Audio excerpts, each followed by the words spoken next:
Hi, I'm Donna Jordan from Jordan Fabrics. Today we're going to be making a pattern called Chain, Chain, Chain. So we're heading down to the retail store so we can get a jelly roll. I want to use neutrals for this quilt, something that doesn't have a lot of print. And Matt cut this roll here. These are called Whispers Muslin Mates, and they're all in tones of grays, creams, eggshells, and this will be really nice for a very neutral quilt. The only other thing we need a background and we need some accent. And I want to keep it really neutral because I want this to just blend in. But I think, yeah, we'll use gray for the accent, and that's a nice light gray. I don't want it to stick out too much. And then, let's see, I think we'll go with white. White will look good with all of these and provide a little bit of contrast. So now we can go down to the studio, we can get started. The first thing we're going to do is open up our package of strips, and we are going to pull out some, and then we're going to follow the pattern because we're going to subcut some of these really light ones and some of these gray ones into two different sizes of pieces. I am going to use two different colors in each block, but you can just mix all the colors if you like. That's a matter of preference. Now, for the subcutting, the pattern's going to give you the sizes. It's not my pattern, so I can't give you the exact lengths here, but Cozy Quilt Designs patterns are always very easy to follow. We've got all the subcutting done here on these pieces. And we've left some of the strips whole here that we're going to use for sashing. Now we're ready to move on to the accent fabric. When I'm cutting the full width of the fabric here, I like to put a weight down on my ruler because that keeps it from moving around, and then my pieces get cut much more accurately.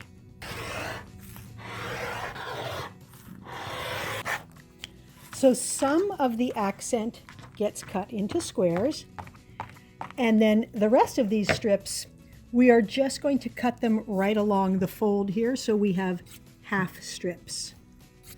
Now we need to cut some background, and this also gets cut into strips. Some of these strips are going to stay whole. We'll be using those later with the other whole printed strips. And then some of them are going to get cut in half, like we did with the accent. So we have some background half strips. The first thing we're going to make is these little checkerboard units that are in the middle of each square and also between the squares. But we're not going to make them by cutting individual little pieces. We're going to make them by using strip units. So take one of your half pieces of gray and a half piece of white and stitch them together using a 1/4 inch seam all the way along the edge. And you want to be careful that you don't stretch anything.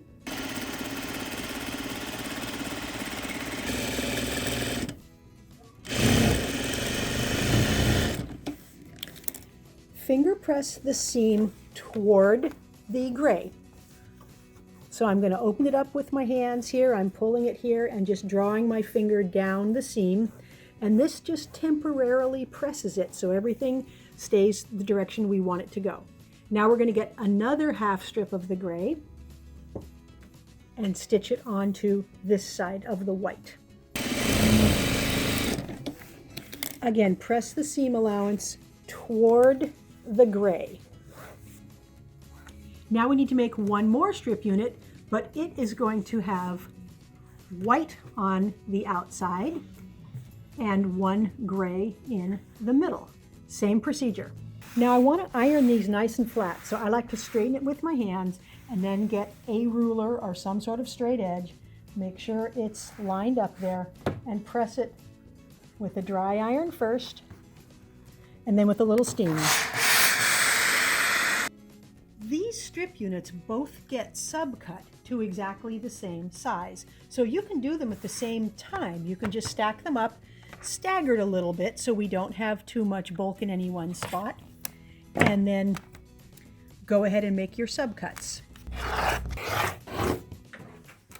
Now, all we need to do is take 2 of these units and one of these and stitch them together. And since all the seam allowances are going towards the gray, they will be in alternating directions, so when we stitch this seam, everything will lay nice and flat.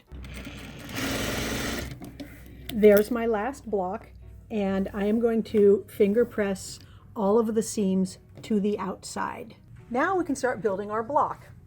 We're going to take one of these checkerboard squares, and we are going to put the smaller pieces on the top and bottom, and the smaller pieces are also going to go on the sides. So it doesn't really matter which ones you pick, just get a nice variety. And then these accent squares will go in the corners. Then we're going to do the same thing with the larger pieces. So again, it's going to go on the top and it's going to go on the bottom. And I'm just picking different fabrics each time. It doesn't matter if they match or they coordinate. I'm just trying to get a nice variety and not use the same fabric twice. Now it doesn't look like they're fitting, and that's because we have seam allowances here. But once we stitch everything up, everything will fit together perfectly. So let's take these pieces over to the sewing machine. First step is to take the center and put these two pieces here on the top and the bottom. So I'm going to put them right sides together and stitch them on, and then I'm going to set it right back in the same spot where it came from. I'm going to press these seams away from the center. Now let's put this right back. Now we need to get these side pieces on, but before we can get them on, we have to put these little squares onto each end of the side piece. So I'm going to do that now. These seam allowances need to go towards the center. The reason they go to the center is because we want to alternate the directions. So this one now has the seam allowances going to the center, and this part here has the seam allowances going to the outside. So when I stitch this on, those seams again will be going in opposite directions and they will nest. These seams will get finger pressed away from the center. And then this will go back in the middle, and we'll use the same procedure. We'll sew the top and the bottom on, then we'll add the squares to each side and add those. These blocks are all done. Now we're going to take the strips we had left over, these whole strips, and some background strips, and we're going to make some more strip units that we're going to use as sashing. These strip units are going to have a background and a print and then another background.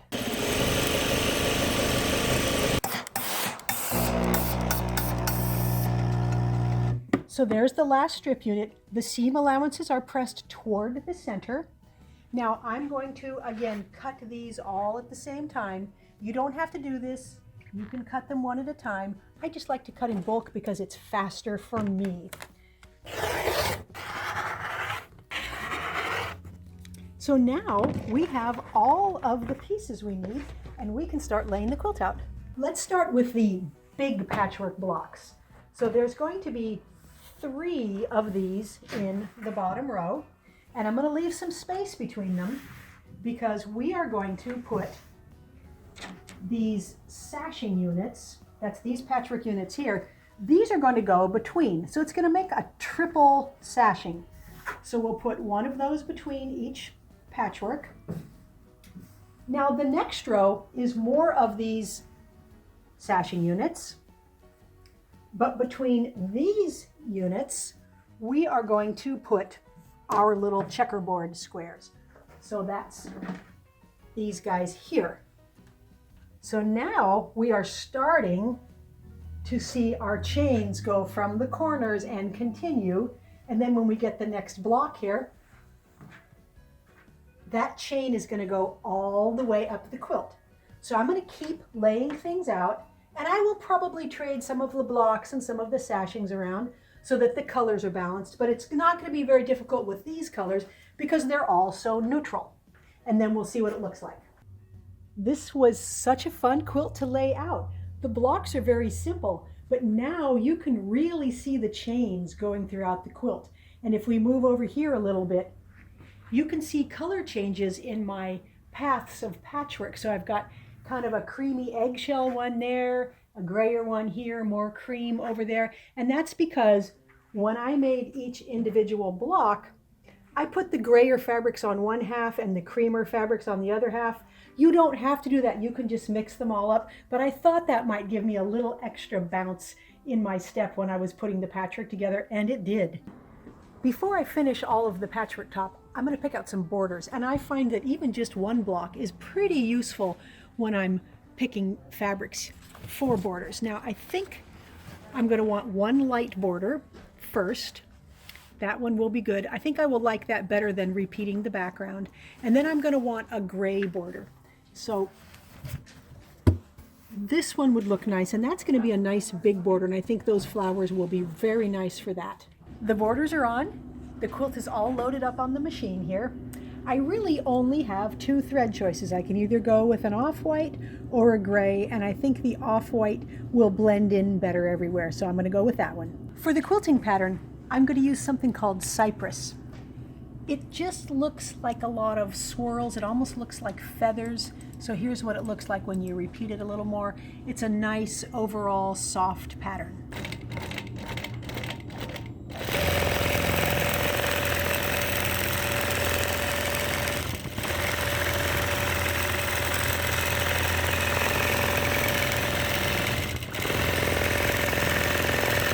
The chain, chain, chain pattern is all finished, and I made one small change to the borders. So you can see the cornerstones in the outside border there. On the pattern, they used light blocks there. I continued on with my dark accents, so now the chain goes all the way up to the corner. And that's just a matter of personal preference. You can certainly follow the pattern. Now the quilt came out 70 by 90, so it says twin, but it's really quite big. And the pattern gives you 3 different sizes, so you can go all the way up to 110 by 110 for a really big king. The quilting pattern with these swirls really looks nice on the chains. It just seems to accent the pattern very nicely. Now, when I made my blocks, I kept the grays on one side of the block and these light creams on the other side. So if you stand back, you can see a little bit of color change there. Again, if you're just using scrappy mixed colors, you won't get those lines, but that's just something I thought would make the quilt look a little bit better. On the back, nice and neutral. There's a little bit of a feather in the print there, but it makes the quilting show up really nicely. So this quilt was fairly quick to make. It's pretty big, so it took a little bit longer, but there was nothing complicated about it, and it was quite satisfying to sew. Thanks for watching our tutorial today on how to make the chain, chain, chain quilt. We hope you enjoyed it. Now, we're going to have another giveaway. I have this really nice quilt here. This is called King's Crown, all in slate blue, dark red, navy blue, and it's very easy to enter our giveaways. All you have to do is go to the link below, click the button, it says giveaway. Then you just put in your email address and your name. And remember, we can ship this worldwide. We've had several winners, international winners, somebody from Finland, somebody from Australia. So you could be the lucky one this time. Happy quilting.